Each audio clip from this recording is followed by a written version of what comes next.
السلام علیکم ورحمۃ اللہ۔ آج کا ہمارا موضوع ہے اوقات نماز۔ دعاؤں کے ساتھ آغاز کرتے ہیں۔ نحمدہ و نصلی علی رسول الکریم، اما بعد، اعوذ باللہ السمیع العلیم من الشیطان الرجیم، بسم اللہ الرحمن الرحیم۔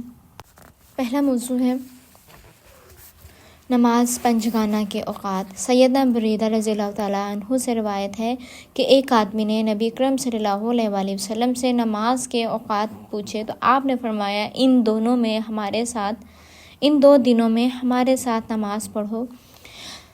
جب سورج کا زوال ہوا تو آپ نے سیدنا بلال رضی اللہ تعالیٰ عنہ کو ظہر کی اذان کہنے کا حکم دیا، پھر اقامت کا حکم دیا اور انہوں نے ظہر کی نماز کہہ دی، پھر عصر کی نماز کا حکم دیا، اور جب سورج بلند، سفید اور صاف تھا مغرب کی نماز کا حکم دیا، اور جب سورج غروب ہوا عشاء کی نماز کا حکم دیا، جب سرخی غائب ہوئی اور فجر کی نماز کا حکم دیا، اور جب فجر طلوع ہوئی پانچوں نمازوں کو ان کے اول وقتوں میں پڑھایا۔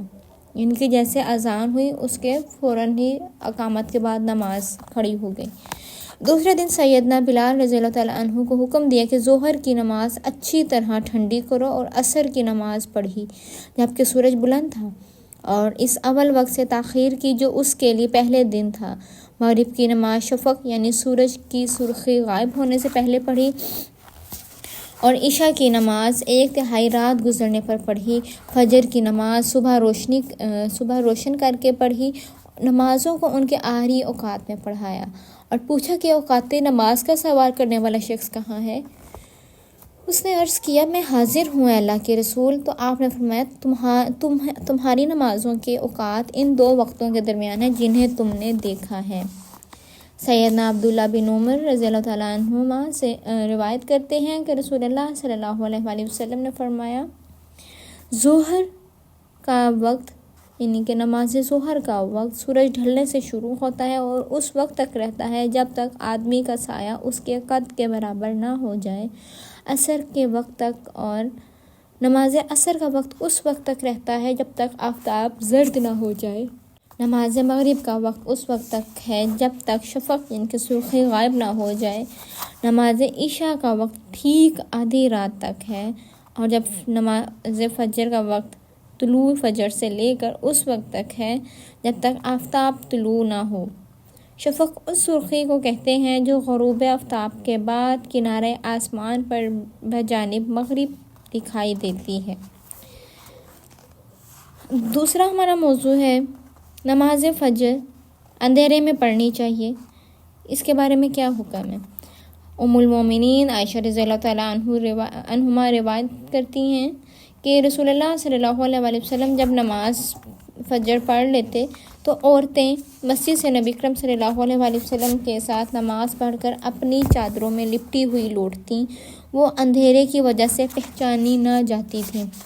معلوم ہوا کہ نبی اکرم صلی اللہ علیہ وآلہ وسلم اندھیرے میں اول وقت نماز پڑھا کرتے تھے، اگرچہ نماز کا وقت صبح صادق سے سورج طلوع ہونے تک ہے، لیکن اول وقت میں پڑھنا افضل ہے۔ ام المومنین عائشہ رضی اللہ تعالیٰ عنہما روایت کرتی ہیں کہ رسول اللہ صلی اللہ علیہ وآلہ وسلم نے کوئی نماز اس کے آخری وقت میں نہیں پڑھی یہاں تک کہ اللہ نے آپ کو وفات دے دی۔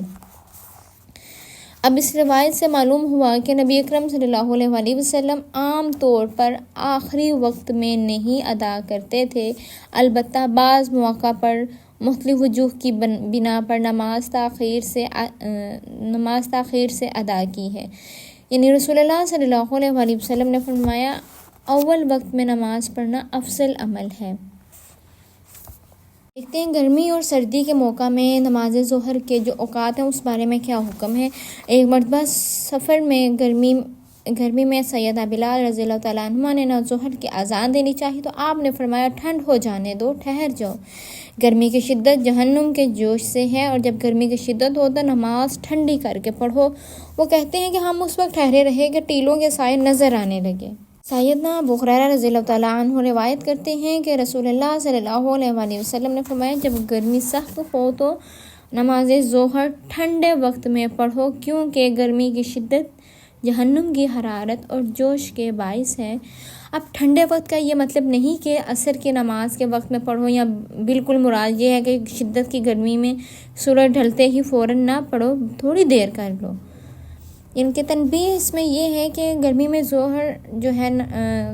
ظہر کی نماز ٹھنڈی کر کے پڑھو کا تعلق سفر کے ساتھ ہے، جیسا کہ صحیح بخاری کی حدیث اور امام بخاری کی طبیوب سے ثابت ہوتا ہے۔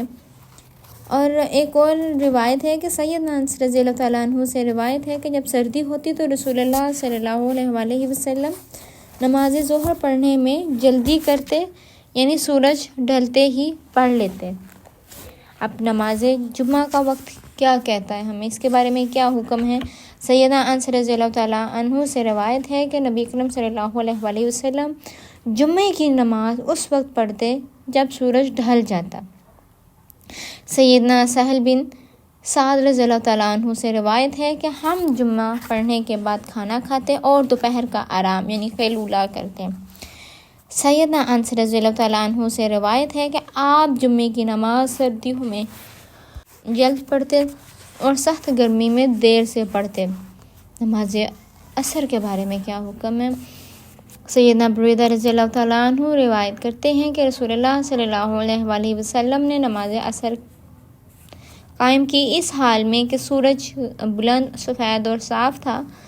سیدنا انس بن مالک رضی اللہ تعالیٰ عنہ کہتے ہیں کہ رسول اللہ صلی اللہ علیہ وآلہ وسلم نماز عصر پڑھتے تھے اور سورج بلند ان کی زردی کے بغیر روشن ہوتا تھا۔ اگر کوئی شخص نماز عصر کے بعد مدینہ یعنی کہ شہر سے اوالی مدینہ کی واہی بستیاں جاتا تو جب ان کے پاس پہنچتا تو سورج ابھی بلند ہوتا۔ بعض اوالی مدینہ سے 4 میل کے فاصلے پر واقع ہے۔